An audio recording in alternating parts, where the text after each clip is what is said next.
Apa sih intelijen itu? Apa sih gunanya intelijen itu? Intelijen bukan hanya spy atau mata-mata, tetapi dalam bahasa akademinya, intelijen adalah first line of defense atau garda pertahanan terdepan. Kalau diumpamakan kita punya rumah di dekat belantara, maka sudah sewajarnya atau seharusnya kita punya anjing penjaga di barisan terluar. Anjing tersebut mungkin spesifikasinya adalah sangar, pandai mengendus, tajam indera pengintaiannya, dan cerdik. Urusan beginian, jangan kasih anjing pudel atau kucing anggora, jebol gatra pertahanan nasional. Ipolek sosbud hankamnya atau sendi bernegaranya bisa bubar. Ideologi, politik, ekonomi, sosial, budaya, pertahanan, dan keamanan atau gatra bernegaranya bubar semuanya. Infiltrasi asing masuk dari berbagai lini. Kalau dunia intelijen tidak paham kefungsian intelijen. Kita beri ilustrasi tentang cara kerja intelijen dalam operasinya. Misalnya ISIS. ISIS adalah produk intelijen. ISIS adalah hornet nest-nya Israel, Amerika, dan Inggris. Apalagi itu hornet nest? Hornet itu lebah yang warnanya kuning hitam dan sangat ganas. Nest adalah sarang.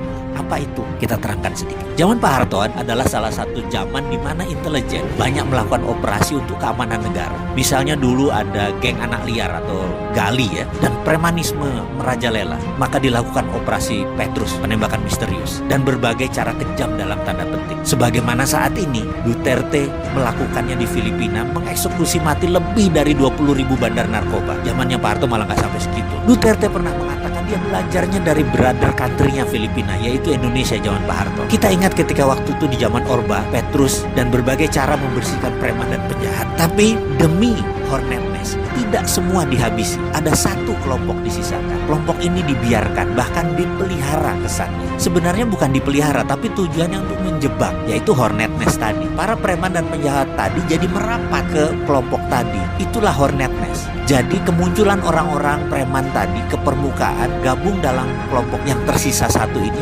sehingga membuat mudah pengendalian. Itulah ISIS. Sama juga. Jadi ISIS itu diciptakan agar tahu siapa yang akan serang Israel, siapa yang akan serang Amerika. Maka mereka menciptakan hornet nest yang namanya ISIS. ISIS itu faktanya tidak pernah serang Israel dan Amerika. Al-Qaeda yang serang Amerika. Sudah mulai paham? ISIS, hornet nest buat gembosi mereka yang akan serang Israel dan Amerika. Bahkan ISIS menyerang sesama muslim atas nama ideologi. Ini kalimat penting, atas nama ideologi. Ideologi ISIS itu sebelum ISIS dibentuk, ada 18 doktor ilmu agama yang mendesain agama ISIS tadi. Salafi jihadi versi baru. Doktrin ini kemudian disebar, dipasang, dimasukkan ke pentolan mereka, dan jadilah hornet nest yang bernama ISIS. Ajaran itu dalam gatra pertahanan negara masuk kategori ideologi, dan itu berbahaya. Ideologi itu strategi perang. Dalam strategi Duterte atau zaman Pak Harto, kita memakai hornet nest. Dan memang banyak yang mengeluhkan mengenai HAM, hak asasi manusia atau human right. Terkadang dalam masalah kebangsaan dan bernegara, kita emang harus ketemu di tengah. Kita harus buat jati diri bangsa kita yang baru,